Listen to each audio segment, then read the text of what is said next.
ये बात ज़्यादा पुरानी नहीं है। इस बात को अभी कुछ 15 या 20 दिन हुए होंगे। वैसे तो मैं कानपुर से हूँ, लेकिन मैं लखनऊ अपनी चाची के घर जन्माष्टमी मनाने गया था। इतने नज़दीक शहर में रहने के बावजूद इससे पहले मैं अपनी चाची से सिर्फ एक बार मिला था, लेकिन तब मैं बहुत छोटा था और मुझे तब कुछ भी सही से मालूम नहीं था। ये बात तब की है जब मैं लखनऊ में अपनी चाची के घर में था।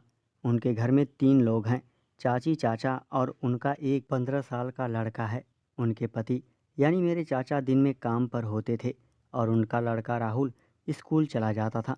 चाची के लिए पहले तो मेरे मन में कुछ गलत ख्याल नहीं था, मगर एक दिन सबके जाने के बाद चाची ने मुझसे कहा कि आकाश, मैं नहाने जा रही हूँ, तुम यहीं बैठो, फिर हम साथ में चाय पियेंगे। मैंने कहा ठीक है चाची। वो कुछ देर के बाद नहाने चली गई।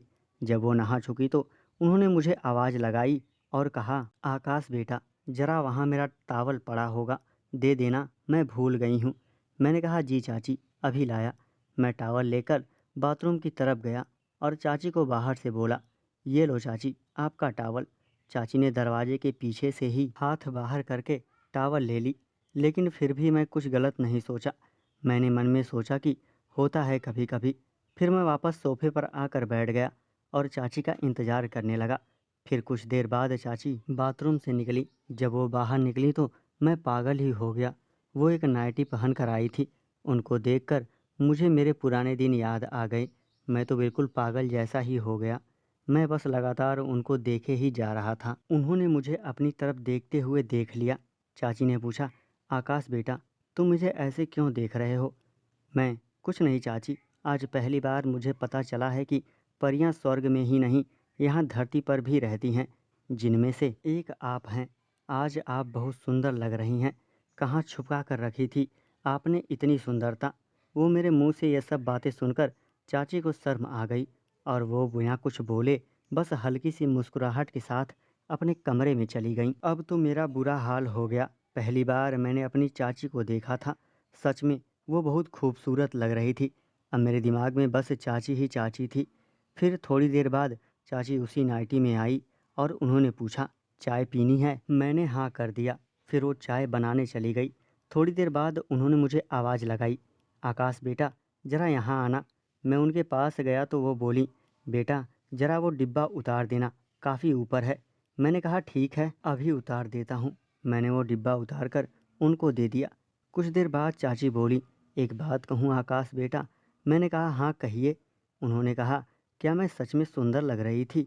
मैंने कहा, और नहीं तो क्या, अगर चाचा आपको ऐसे देख लेते तो फिर? इतना कहकर मैं चुप हो गया और हंसने लगा। यह सुनकर चाची भी हंसने लगी और बोली, हट बेशरम। फिर वहाँ से हम दोनों चाय लेकर रूम में आ गए और अपनी अपनी चाय पीने लगे। चाची बोली, आज मैं बहुत थक गई हूँ, थोड़ी देर सोने जा रही हूँ, तुम भी अपने कमरे में जाकर आराम कर लो। मैंने कहा ठीक है चाची। मैं वहाँ से हटकर अपने रूम में आ गया और सोचने लगा कि अब क्या करूँ। मैं अकेला तो था ही, तो दिमाग में आया कि चलो कुछ देर देख लूँ। बस मैं देखने लगा और बाथरूम में चला गया। मुझे पता ही नहीं चला मेरा पैर नीचे पड़े साबुन पर पड़ गया और मैं फिसल कर गिर गया। मैं बहुत तेज गिरा था और मैं बहुत ज़ोर से चिल्ला भी दिया था, जिसको सुनकर चाची जी जाग गई और भागकर बाथरूम के नज़दीक आ गई और दरवाजे के बाहर से ही बोली, आकाश क्या हुआ? मैंने कहा चाची मैं फिसल कर गिर गया, बहुत दर्द हो रहा है। चाची बोली, दरवाज़ा खोलो, मैं अंदर आ रही हूँ। मैं किसी तरह उठा और टॉवल लपेटकर दरवाज़ा खोला और चाची के साथ कमरे में गया। चाची ने कहा, कहाँ लगी है, दिखाओ ज़रा। मैंने कहा नहीं चाची, मुझे शर्म आ रही है। चाची बोली, शर्मा क्यों रहे हो? लेकिन चाची नहीं मानी तो मुझे चाची बोली, तुमको तो ज़्यादा लग गई है, तुम रुको, मैं डॉक्टर को बुलाती हूँ। मैंने कहा नहीं चाची, मैं ठीक हूँ। लेकिन चाची नहीं मानी और डॉक्टर को बुला दिया। उन्होंने कहा कि अब थोड़ी हिम्मत करके खड़े हो जाओ और कपड़े पहन लो। फिर मैं बेड पर लेट गया। कुछ देर में डॉक्टर आ गया।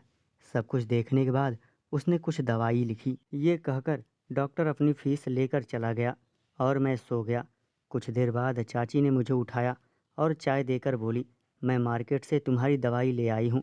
मैंने कहा नहीं चाची, रहने दो, मैं मालिश खुद से कर लूँगा। वो नहीं मान रही थी, लेकिन तभी उनका लड़का स्कूल से आ गया और बोला, मम्मी क्या हुआ भैया को? तो चाची बोली, कुछ नहीं बेटा, तुम्हारे भैया को थोड़ी चोट लग गई है। आप जल्दी से फ्रेश हो जाओ और टेबल पर खाना रखा है, खा लो और अपनी पढ़ाई करो। वो बोला, जी मम्मी। वो चला गया। अब चाची का ध्यान मेरी तरफ गया। चाची देख रही थी। आह, मैं तो अब जैसे जन्नत में था। मैंने कहा, चाची एक बात कहूँ, बुरा मत मानना प्लीज। तो वो बोली, बताओ क्या बात है। मैंने कहा, क्या मैं आपको भी एक बार। तो वो बोली, नहीं ये नहीं हो सकता। मैं कुछ देर तक जिद करता रहा और आखिर में मैं ही जीता।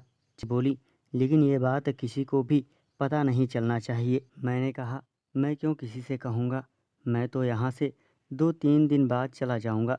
उन्होंने कहा, ठीक है। वो मेरा साथ दे रही थी। इसके बाद चाची और मैं सो गए। कुछ दिन बाद मैं अपने घर कानपुर आ गया। दोस्तों, चैनल को सब्सक्राइब करें और हिलाते रहें। Thank you.